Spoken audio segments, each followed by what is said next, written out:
Hello friend, today I'm going to share my favorite learning newsletter. And I am going to teach how biofuels work. Let's go! I'm going to be talking about a newsletter, and this newsletter is Now I Know by Dan Lewis. So this is the newsletter that I just got that last cool sheet from about the baby carrots. And if you like our podcast or our YouTube show, you will definitely love this newsletter because he even says his motto is learn something new every day. That's totally like us. And this is a daily newsletter, Monday through Friday. I love his bio. So Dan Lewis says, "Hi, I'm Dan. I'm a dad and a husband and a Mets fan. I have an email newsletter with more than 100,000 subscribers. It's about trivia. Pee Wee Herman once tweeted about it. I can vibrate my eyes, I never eat bacon, I fed cookies to Cookie Monster, and am now the proud owner of a fragment of the remainder of one of those cookies, and I'm a recovering lawyer." So as you can tell, he's got a really fun personality, all these quirky things that he's done. I love this newsletter so much because I'm a curious human, just like all of you that listen to this podcast, and I love learning new things, and this website allows me to do that and learn about things that I normally wouldn't search out on my own, so that's why I really love it. Like that baby carrot thing. I never would have thought about that, but it popped up one morning, and I was like, now I really want to read this, and I learned so many cool facts that I shared with you. So the topics are super random, just like our show as well. You can see a theme here of why I love this so much, because you never know what you're going to get each day. There's so many different topics. He talks about why doctors wear green or blue scrubs, why you shouldn't hold in that sneeze, initial reaction to disaster relief, why the junk drawer is a derogatory term, the first computer bug, the phone booth in the middle of nowhere. There's so many cool things, and each one of those articles has links in them where you can dive deeper if you want to know. It's just so great. Definitely check out Now I Know by Dan Lewis. I'm gonna love this too. Yeah, it's such a good one. Oh man. So this is a newsletter where you just get emailed it. Yep. You just enter in your email, and then you can get it. You get it one every morning, pretty early, or you can go to the website too. His website has all the archives, so you can go to the past as well. He had a YouTube channel that is inactive for about a year because it just didn't really take off as much. I see. Or he kind of did the same thing in video form. Yeah. Not updated, but there is a lot of videos you could look in the past, which is really cool. Yeah. But it's such a cool. I mean, again, if you like this website, and I know since you do it with me, you like these kinds of things that just are so curious. And I do like the fact that it teaches me things that I'd never look up on my own. Yeah, exactly. I love that idea. Yeah, and the randomness, I know everyone says like, oh, niche down and all that, but we hear it so much. The randomness is fun. That's what I love. Yeah. That's why I love our show. It's so random. Yeah. And that's why I love this newsletter. It's super random. Yeah. So cool. Yeah. Well, thank you for teaching me about this newsletter because I never heard of it. So. Well, cool. Yeah. Awesome. My cool sheet has to do with science, and I'm going to be talking about biomass and biofuels. All right, fossil fuels. We will run out.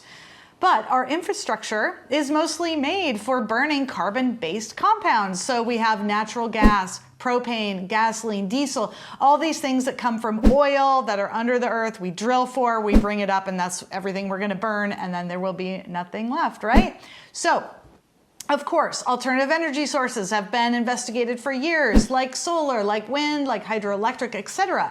But renewable fuels can just simply replace fossil fuels. So solar is just a totally different way to get energy. If we want to keep the infrastructures with cars and things like that, we need carbon-based fuels to replace those fossil fuels.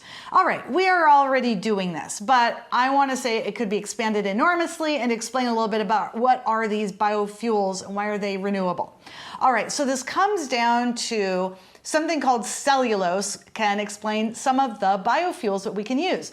Cellulose is the most abundant carbon-based polymer on the planet, and we don't eat a lot of it. So this is like corn stalks. This is like the trunk of a tree, things like that. Cellulose is made up of strings of sugars.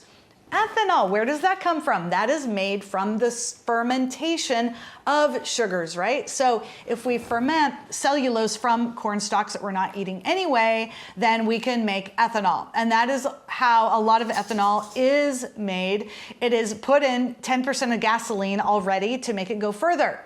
But wouldn't it be great if instead our cars were converted so that they could burn all 100% ethanol that is renewable from growing corn that we're growing anyway.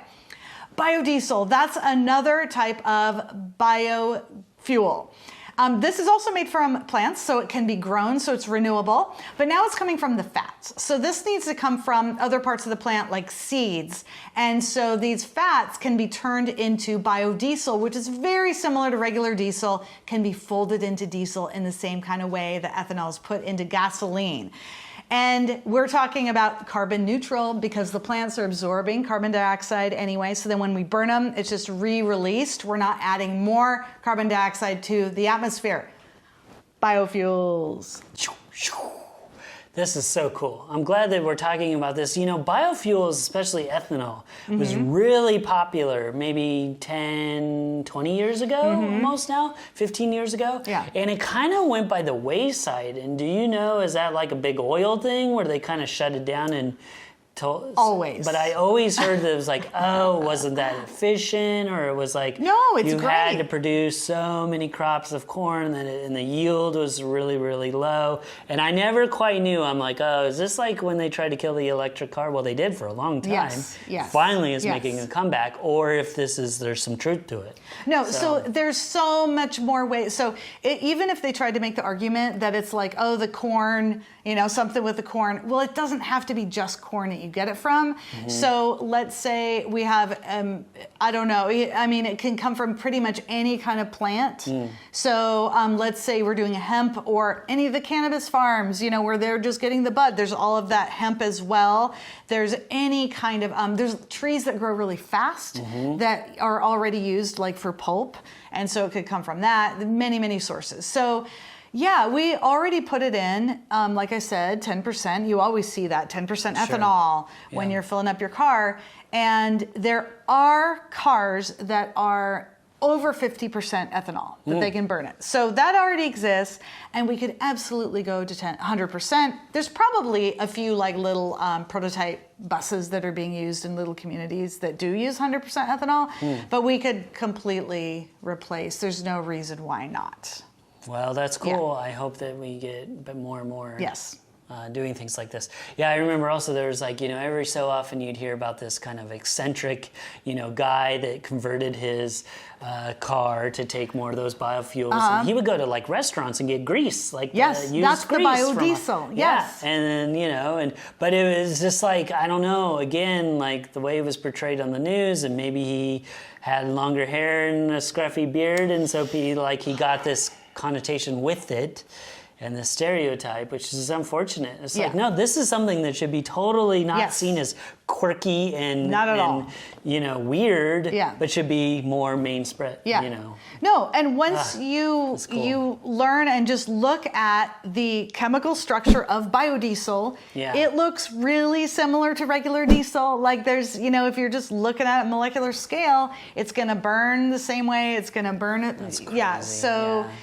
it's all just rhetoric and all that, but it's totally doable. Biomass, biodiesel, ethanol, all of those bio-renewable fuels. All the bios. Let's do it. Yes. All right. Well, thank you so much for sharing that. You're welcome. Definitely check out all these information on our show notes at 10bestest.com/airfry.